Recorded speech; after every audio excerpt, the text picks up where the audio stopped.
Hello, ladies and gentlemen. I'm Don West Jr., board member at the Unitarian Universalist Fellowship of Laguna Beach. And every Wednesday for the past 9 weeks, we've had our social justice movie night with a focus on racial justice. And in the past week, last Sunday, we had the pleasure of having Dr. Glenna Matthews with us as our speaker. And she shared with us a message focused on the history of the Confederacy in California. Last Wednesday, which was August 5th, we viewed as part of our Wednesday night series, The Truth About the Confederacy in America, and Dr. Matthews was unable to be with us. But since then, she has taken some time to view it, and she had some thoughts, and because we've been putting the syllabus together and putting the supplemental materials in, she was kind enough to join us and share those thoughts with us. And she's here with us right now. How are you, Dr. Matthews? Oh, I'm good. I'm really good. That is amazing. I am amazing as well. So tell us what you saw and what you thought when you had a chance to take a look at the feature. Well, I wanted to say, first of all, I loved the first part of it. I mean, everything that Jeffrey Robinson said, I am 100% in agreement with as he's, in the intro. Specifically, he talks about the fact that slavery and cotton were the greatest source of wealth for the new nation. King Cotton. King Cotton, and that was very powerful, the material on King Cotton, and just absolutely right on target. We've had a lot of economic historians who've calculated how much of the wealth of the nation was earned on the backs of slaves, and the answer is a lot. Mm-hmm. And certainly an emphasis on the brutality of slavery. A book that I want to mention is called The Half Has Never Been Told by a man named Edward Baptist. And I read this a few years ago, and it's a very powerful book. I would have some bones to pick. Mostly I think it's powerful, but it's overwritten. It's a little too florid in its language. But the thing that he says that will stick with me the rest of my life is that in 1800, there were X number, whatever that number might be, of bales per cotton per slave. And in 1860, there was 2X. In other words, the output per capita doubled between 1800 and 1860. He said, did the technology improve? No. It was terrorized out of the slaves. Wow. The brutality was such that, it was the lash and the fear of the lash that drove people to those heights of productivity. So I'm taking nothing away from the brutality of slavery. Where I began to have issues with what he said was when he switched into more specifics about the history. And of course, we historians are rather defensive about, we want things to be accurate. And so it's certainly true that in 1619, Africans were put on shore. I believe 20 Africans were put on shore in Virginia, and they were not there out of their own free will. But they were not slaves. And the reason they were not slaves is because there was no slavery in English law. That status did not exist. What they were was indentured servants. So white people were coming to the New World as indentured servants, and that was the status of those first Africans. And a book I read years ago, it came out in the 70s, is called Mine Own Ground, and that's M-Y-N-E, Mine Own Ground, by Timothy Breen, B-R-E-E-N, and Stephen Innes. And they did very granular level research, and they found that in the first couple of decades, indentured servitude was for a period of time, usually about 7 years. And when your 7 years were up, then you were free. And usually masters had some obligation to not just turn you out, penniless, but to give you the clothes on your back or something. So that some of those first Africans actually became property owners themselves. And they had a role in the community, but it didn't last long. But I think the reason that this history is important to me is that I think it's a mistake to say it's always been racist, it's always been horribly racist, and that's the way then the implication is that's the way it's going to be. And I think if you say that racism ebbs and flows according to material circumstances, that then there's more, shall I say, give in the system to figure out how you can bring change. And of course, historians like change over time. So if you say it's always been this way and there's no change over time, then historians think, well, that's not the way things usually operate. So they come against their will, but they are indentured servants, not slaves, and a few of them actually become property owners. Over the course of the 17th century, they get here in 1619. By about 1680, Black people are slaves. And there's another book that I just can't recommend too highly. It's called American Slavery, American Freedom by a man named Edmund Morgan. And Morgan argues that as all these indentured servants, they found out that enslaving the Indians didn't work very well. The Indians were on their own native ground and they could more easily escape. But there was this, so they're importing a lot of white people, and Africans are coming against their will.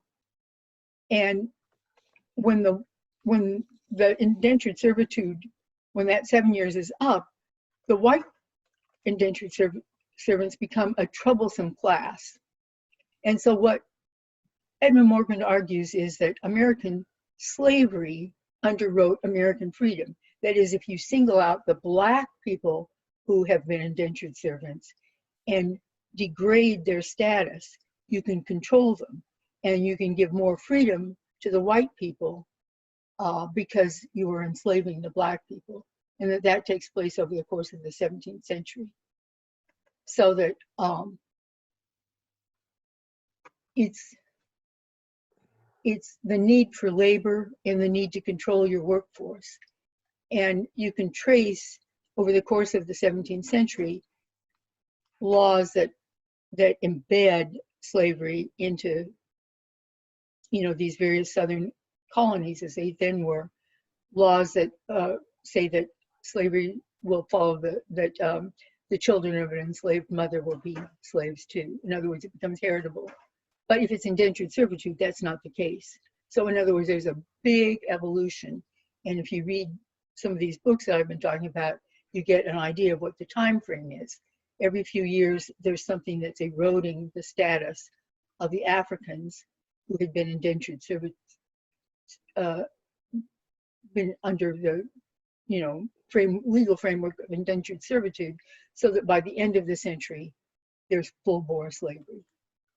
So that's interesting. If you can help contextualize something for me. So the 126 years that takes place between 1493 with the Doctrine of Discovery and when these 20 individuals arrive in Jamestown, you're saying in that 126-year period that racial identity slavery has not taken foot or ground in any legal system or any... Well, in the English. Now the Spanish that was a different matter. Remember, we were the English colonies, and there's some Caribbean islands. I really don't know enough about the history to differentiate, but in this country, it takes a while for a full set of laws. You can't have slavery without a set of laws protecting slave property.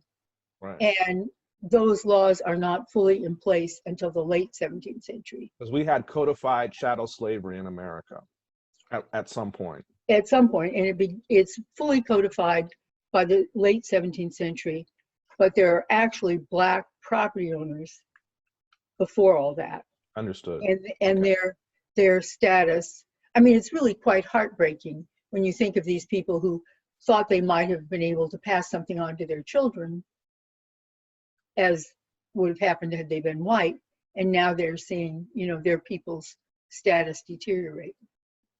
So But they it's they also, they come in as an equal class indentured servant, and over the course of time and a couple of generations, they all of a sudden become a complete second class and enslaved class of yes, citizens. yes, and the full set of laws protecting slave property is in place. And I think this is important because, I think anytime you can show that there's a little play in the system, then you get a sense that it's not some implacable, force that has no give and take in it, no flexibility The whatsoever. creator made it this way, and thus it was this way, and we're It, fighting it, against this impenetrable force kind of thing. yes, yeah, and I think so. This is why I think that both intellectually, to be honest to the truth of history, and tactically and strategically, because you want to know, you know, it was in the interest of the white property owners in the South to have a workforce that was completely under their control, as the white indentured servants who were free, who were a troublesome class, were not.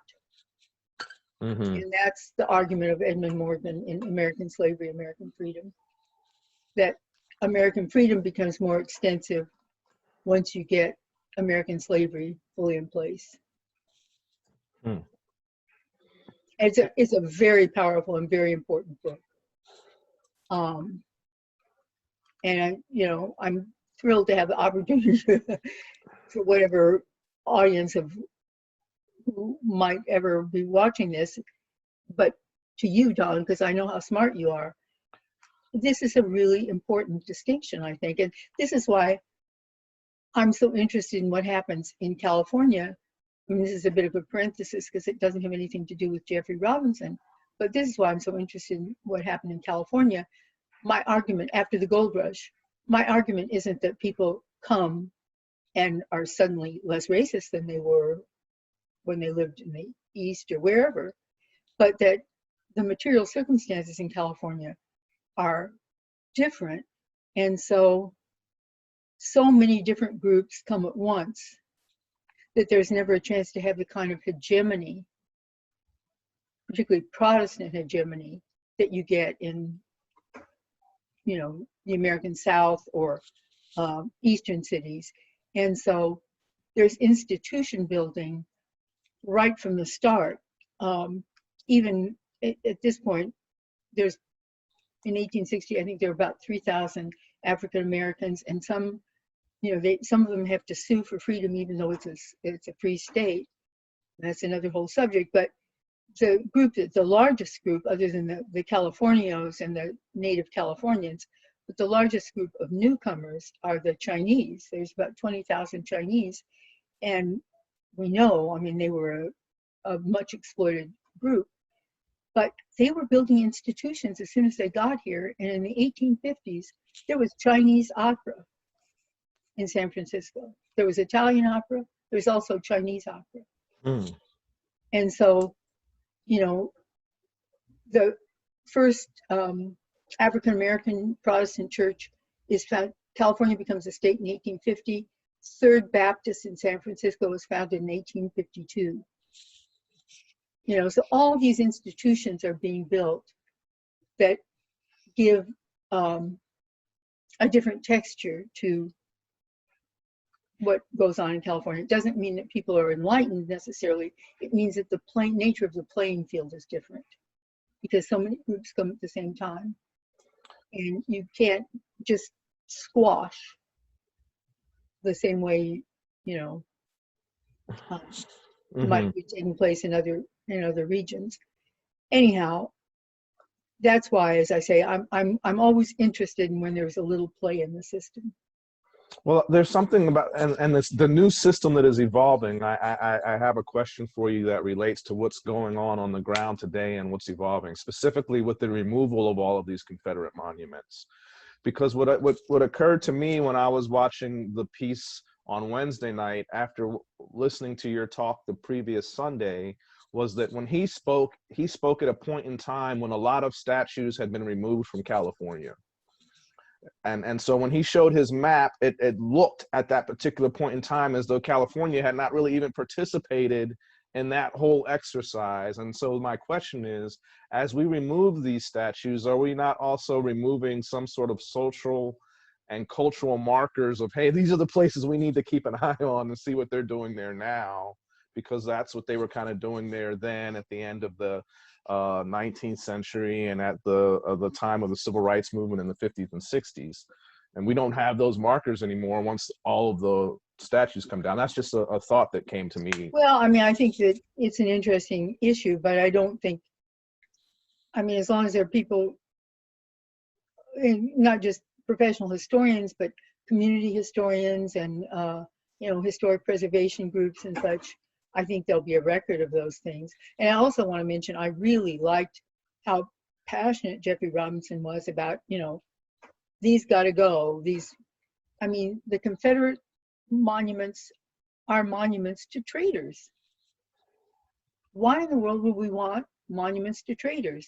Whereas some of the other monuments, they might have been slaveholders, but they had contributions other than being slaveholders. He made a great point with the Washington Monument, how there was nothing in the Washington Monument that was glorifying his slave activity, if that's the way to call it. Yeah, no, I thought that was very powerful. But then my other criticism that I wanted to bring up is that he had this quote from Lincoln, which is accurate, but Lincoln evolved, and to reduce Lincoln's racial attitudes to something that he said in the heat of the Lincoln-Douglas debates is just not fair either to Lincoln or to the historical record. And again, we've had some wonderful books. There's a historian named Eric Foner, F-O-N-E-R, and his books, I mean, he's a few years younger than I am, and as far as I'm concerned, he's the leading historian of our generation.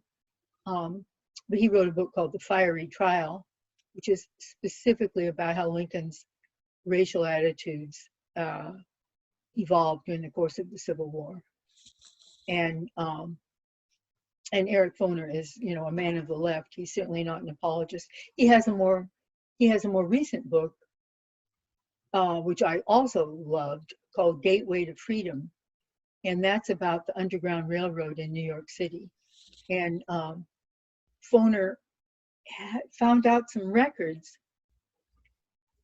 that were, you know, they just hadn't been consulted. I think a student brought these records to his attention, and they turned out to be the notes, like the kind of bookkeeping records of the Underground Railroad Society in New York City.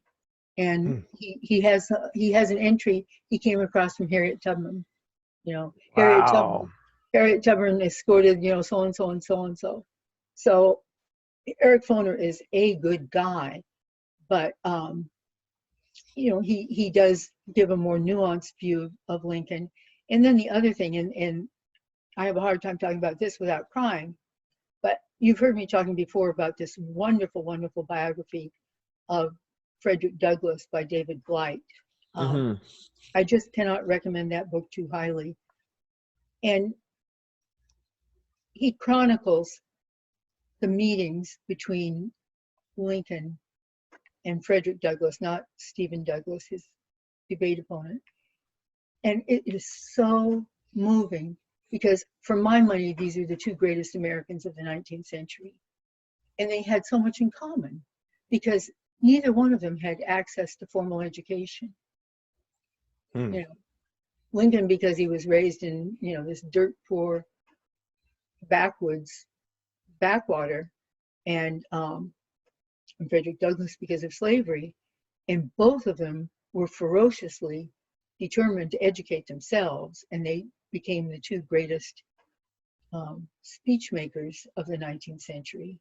And it's just so amazing that, you know, their meetings, and I think, I mean, there's no way of proving it, But I think one of the things that helped Lincoln come to a better appreciation of, and I'm not saying he was fully woke either, because, you know, and I'm not saying any, people 100 years now are going to judge some of us not to be fully woke. But we have to be very, this is what David, I heard a conversation with David Blight, the biographer of Frederick Douglass, and he said, we all have to come to this with humility, recognizing that, you know, the judgments we make that are very harsh might be made about us.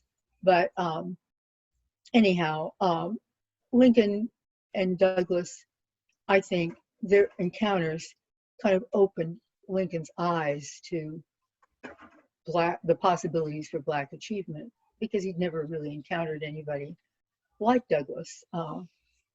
And they had some searching conversations. And I don't think, did you hear me talking about the last encounter they had at the time of the inauguration? No, I don't recall that. And this is the one that is just so incredibly moving. So Lincoln gives a second inaugural, which, you know, that and the Gettysburg Address are sublime, in my view. And because in the Gettysburg Address, he says that the Civil War is all about a new birth of freedom. And then in the second inaugural, he says that if a drop of, because the war hasn't ended yet, when he gives the second inaugural, it will end soon. And he says, if a drop of blood has to be shed for every drop of blood in this mighty war, if a drop of blood has to be shed in this mighty war for every drop of blood drawn by the lash, then the ways of the Almighty are true and just altogether, something like that. And so anyhow, that night after the inauguration, there was a reception, and Frederick Douglass went, and at first he was denied entrance, and he gave his card to the, I'm getting this right out of David Blight, he gave his card to the attendant and said, would you please show this to Mr. Lincoln? And that happened, and of course he was ushered in, and Lincoln took him aside and said, what do you think, what did you think of my speech today? And Frederick Douglass said, well, I don't know whether you really care about my opinion. And Lincoln said, there is no one in this country whose opinion I value more than yours. And then Douglass says, I think it was sublime. And that was their last encounter. Wow. And so, you know, this is to have that man reduced to his work. I love what Brian Stevenson said, that nobody should be judged by their worst moments. That quote that Jeffrey Robinson uses is, it happened, and that's part of his personality, and we can't ignore it, but nobody should be judged by the worst, because there were other moments. And in fact, emancipation cost him his life. You know, that's the Emancipation Proclamation, and his promise to protect freed people is what enraged John Wilkes Booth and made John Wilkes Booth decide to assassinate him. And so, you know, he did pay the ultimate price. So it's interesting because there's several things that are going on, at least in society today. There's the reductionism of cancel culture, right? That's what you're pointing out in what I think the error of Jeffrey Robinson's approach to Lincoln is that he was a reductionist, and he kind of canceled him a little bit in that reduction. And that's what's happening all across our culture today. People are reductionist, and there's a cancel culture that's running rampant. But there's also this thing that people can't change, or a concept, especially that older people are unable to change, and you can't teach an old dog new tricks. And Jane Elliott, in one of the features, she's talked about her father and his change. And I've had other conversations and sidebars about people talking about similar encounters to what Jane Elliott was saying.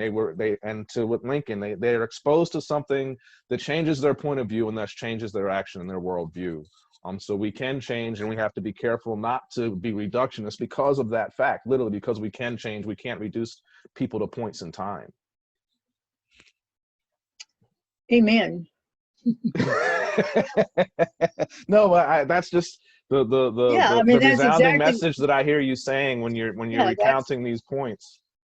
yeah. And it just, the reason this biography means so much to me is just these, I mean, I hate to sound too highfalutin, but two great souls. I mean, they were both great souls. They both loved language. They were both steeped in the language of Shakespeare and the Bible. And that was acquired with great effort by both of them. And it infused their oratory. And it just tickles me so much that one of them is starting to get famous here lately because of some tweets. I love it.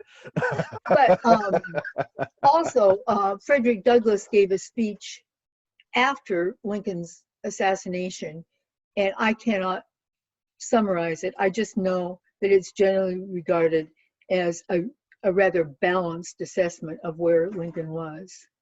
And so I commend that to your attention. That a lot of us know the speech he gave on the 5th of July about what is the 4th of July to the slave. But another one of his important speeches was about assessing Lincoln. And so anyhow, I'm kind of looking to the newly famous Frederick Douglass as kind of a touchstone. I love it. I love it. Well, I thank you so much. And one of the things that I'm going to make an effort to do is put together a nice little supplementary reference guide for anyone that does come into contact with this conversation or this syllabus. And all the things that you've referenced here and the things that we've kind of touched on throughout the series, I'm going to try to put that together and composite it, and make it available for everybody. And so are you going to finish the recording? Because I wanted to say something that not to be recorded. Yes. And so with that, we will finish the recording and I will stop it.